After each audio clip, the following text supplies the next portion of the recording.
Let's start with the column you put together with Chad Jennings on contender schedules the rest of the way. We obsess over schedules for these last few weeks. We do it all the time. I get to read the schedules out. What do you think? What did you write about?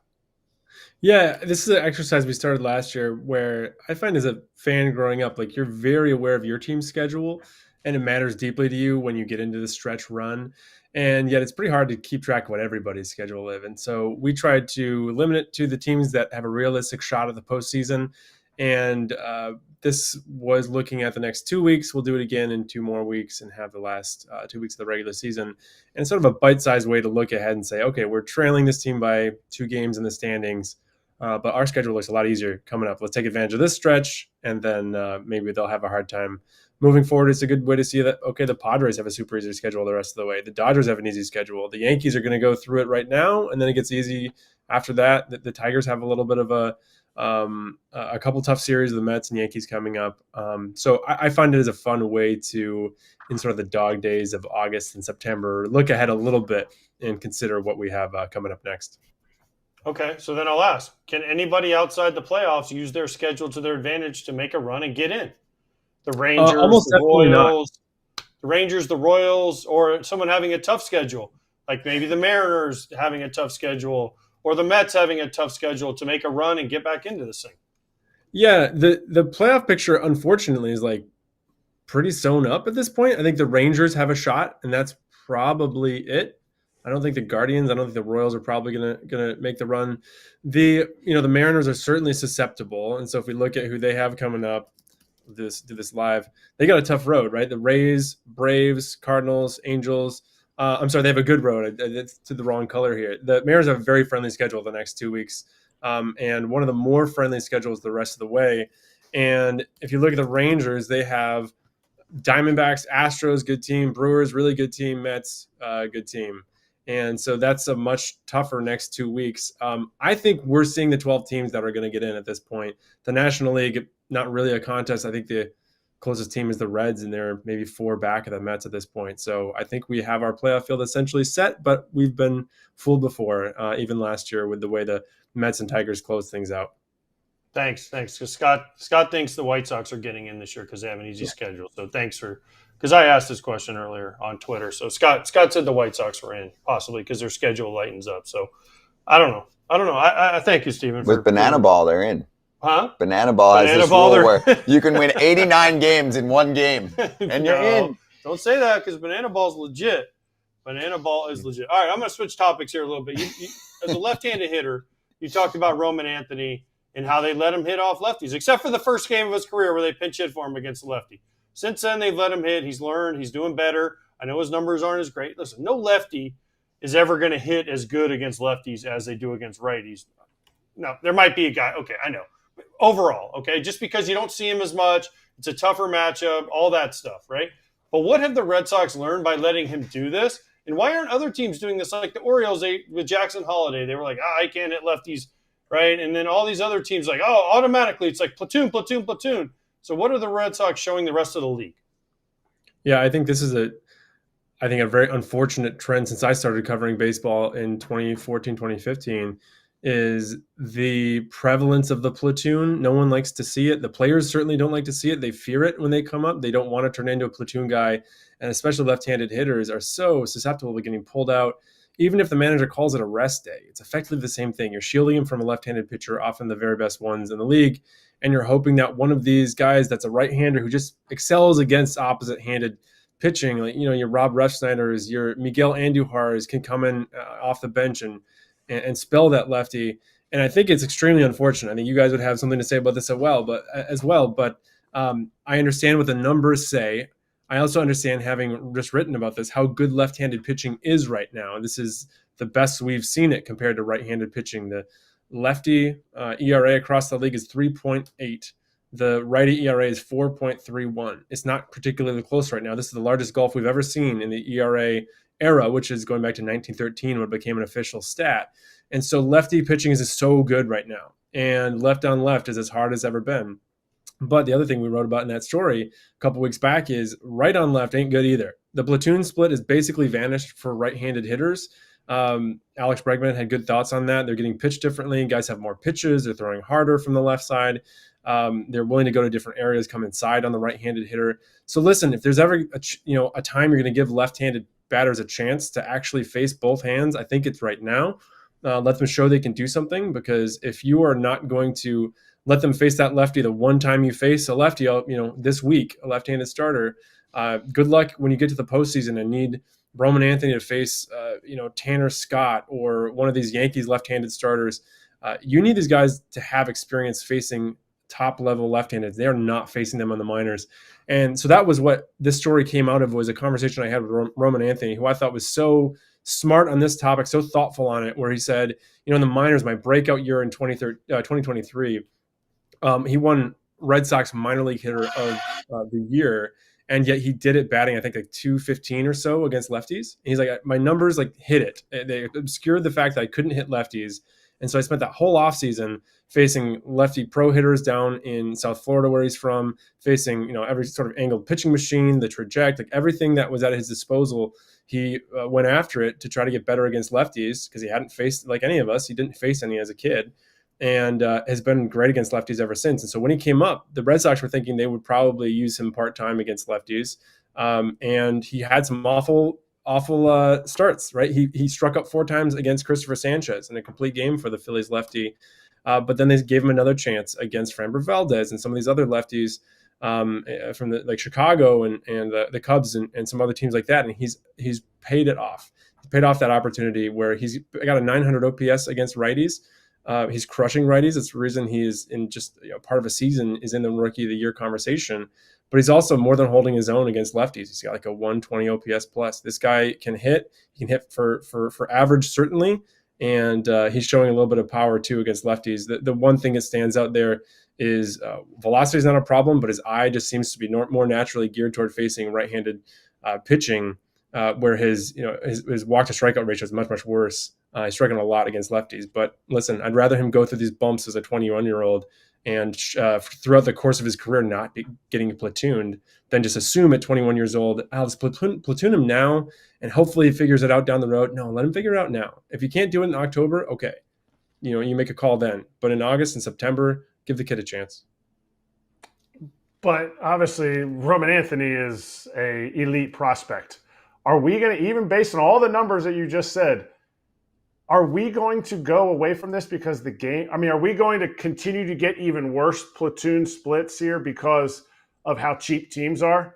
Romy Gonzalez will always cost way less. And I know it's not a comparable position. Will always cost way less.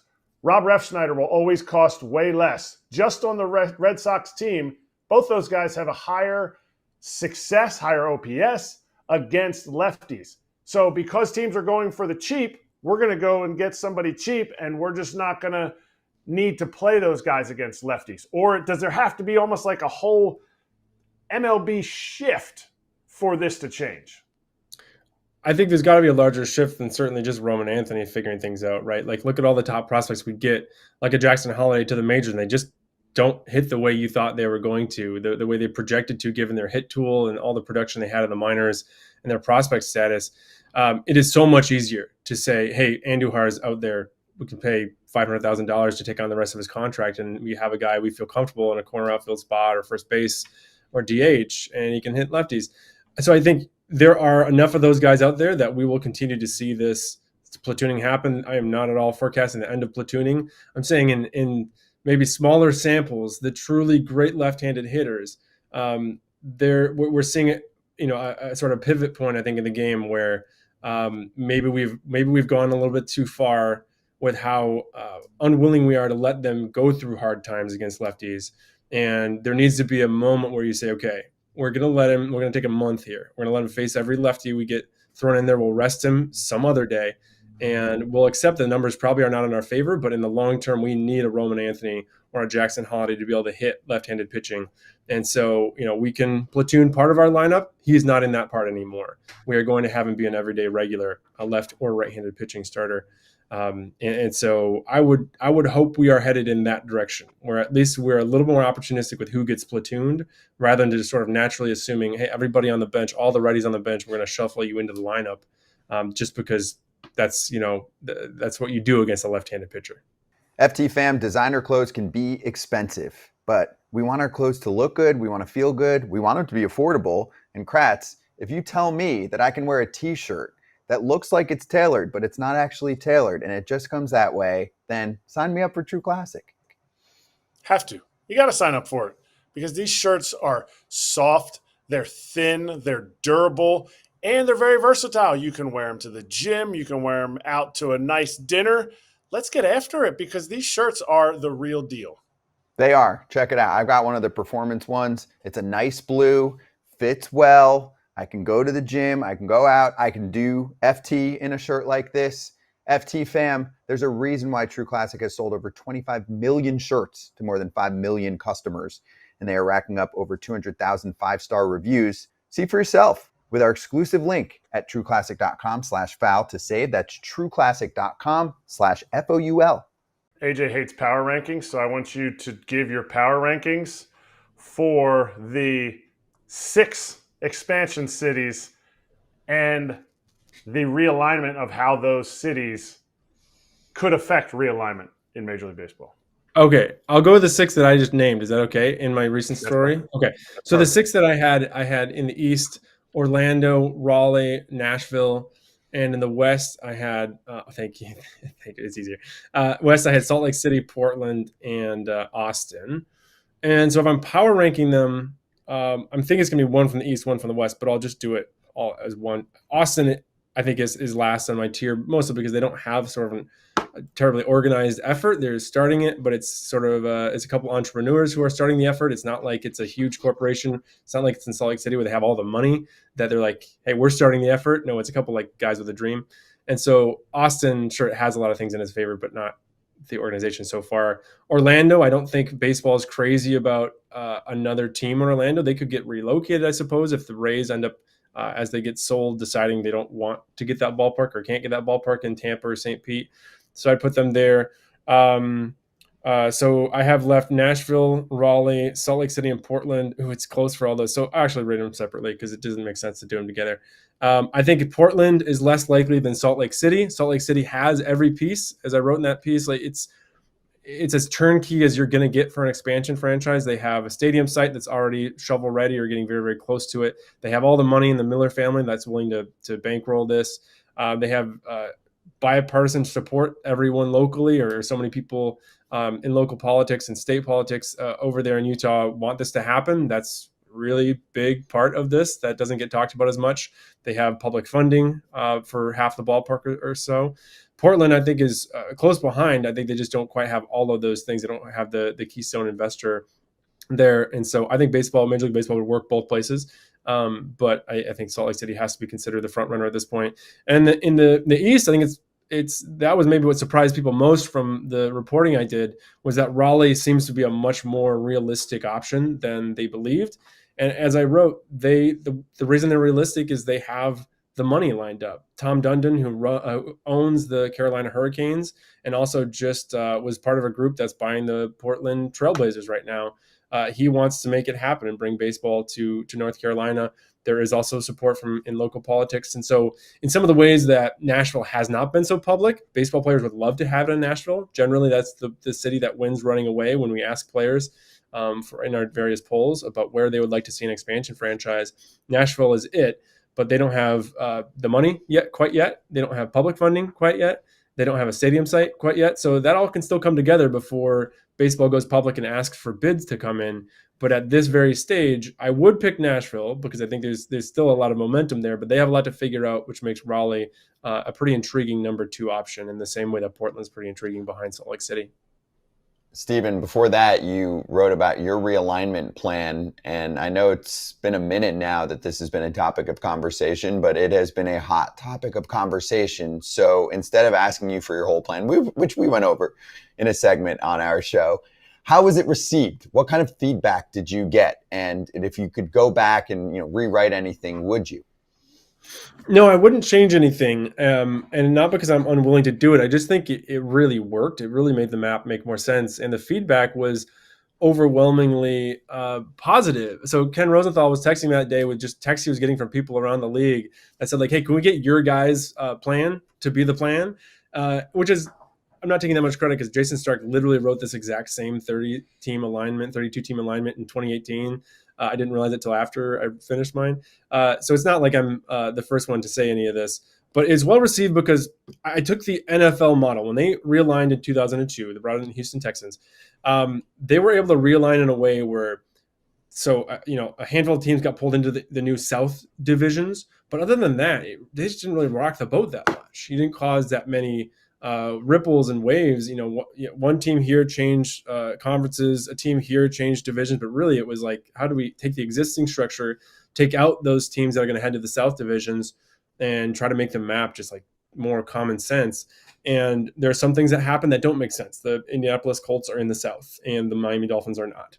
That type of thing will happen because the Dolphins said we don't want to go.